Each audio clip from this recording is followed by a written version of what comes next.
Lu mau tahu kenapa banyak bisnis omsetnya tuh gede tapi selalu rekeningnya nggak pernah nambah? Kenapa tuh, Pak? Karena simpelnya nggak bisa bedain dua hal ini, bos. Lu tau nggak bedanya antara profit and loss statement sama cash flow statement? Nggak, Tris. Gue taunya statement doang.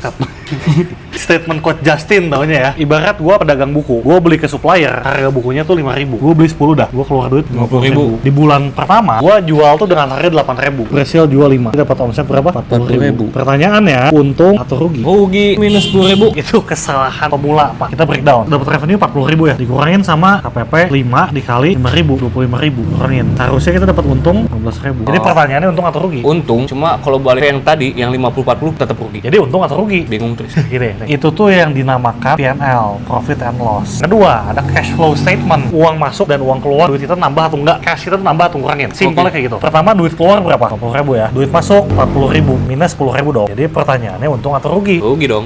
Jadi sebenarnya profit and loss statement yang ini itu tuh mendeteksi suatu bisnis tuh untung atau rugi di periode waktu tersebut. Jadi kalau ditanya jawabannya untung atau rugi, untung. Soalnya kita dapat 15.000. Secara cash flow kita minus 10.000. Baru nangkap gua, tadi lu bilang untung. Kalau misalnya kejual semua, kita untung. Benar. Karena ini belum kejual semua, kesannya rugi. Enggak juga. Nah, ada satu lagi namanya balance sheet. Kita ngitung aset lah, simpelnya banget ya. Sebelum awal bulan kita punya cash 50.000 buat modal beli buku. Akhir bulan, aset kita punya duit 40.000 ya. Stok buku berapa? Sisa 5. 5 kali 5.000, 25.000. Ini dalam bentuk buku. Kita punya aset total 65.000. Anggapannya kalau kita tutup sekarang bisnisnya, kita udah cuan 15.000. Ya, Selisih benar. dari 65 sama Benar. 50. Ya berarti untung. To sum up untung. Tapi dibilang cashnya positif atau negatif? Negatif. Tapi asetnya bertambah atau nggak bertambah? Karena untung. Masih terlalu alien, Tris. Intinya apa? Lo harus paham dulu bedanya profit and loss, cash flow statement, balance sheet. Itu harus lu bikin tiga-tiganya. Kenapa orang tuh ngerasa duit di rekening nggak pernah nambah? Soalnya ada pelaporannya. Gue udah jualan 5 biji nih, tapi kok duit di rekening gue ngurang? Soalnya duitnya berpindah dari bentuk cash ke aset. Kalau nggak ada catatannya, pusing. Gua sebagai pebisnis kecil, kalau harus nyatet-nyatet pusing, Tris. Sama ribet juga nggak sih? Di bisnis awal tuh ini belum sepenting itu. Oke. Yang penting revenue dulu, revenue masuk baru finance. Cuman ada pentingnya lu harus catat dulu seenggaknya. Intinya nyatet. Tapi kalau nyatet gitu kudu manual. Jangan manual. Manual mah zaman bapak kita, Pak. Kalau bukan zaman bapak kita, Sekarang software banyak, Pak. Salah satunya Accurate. akurat banget tuh didengar. Ini Accurate. Mudah kelola bisnis tanpa batas dengan aplikasi online. Nyambung langsung ke POS buat pencatatan sama pengeluaran tuh otomatis. Buat ngelola stok juga, bahan baku, pajak, laporan keuangan, sampai HPP ini tuh terintegrasi semua. Gua kalau mau pakai ini gimana caranya, Tris? Coba cek harganya kalau nggak salah cuma 200 ribuan sebulan. Bener cuma 200.000, Tris. Ya, ini kan 200 ribuan dan itu satu user. Kalau mau nambah additional user itu cuma nambah 20 ribuan aja. Murah ya. Buat teman-teman yang penasaran juga mau nanya-nanya dulu, langsung aja cek ke websitenya mereka di accurate.id. Accurate.id. Balik lagi ya, lu mau pakai sistem secanggih apapun lu nggak ngerti juga percuma. Jadi lu harus paham dulu, Pak. Tapi minimal nyatet dulu aja. Gua mau chat CS-nya. Silakan. Siapa tahu jomblo. Siapa tahu jodoh. Makasih.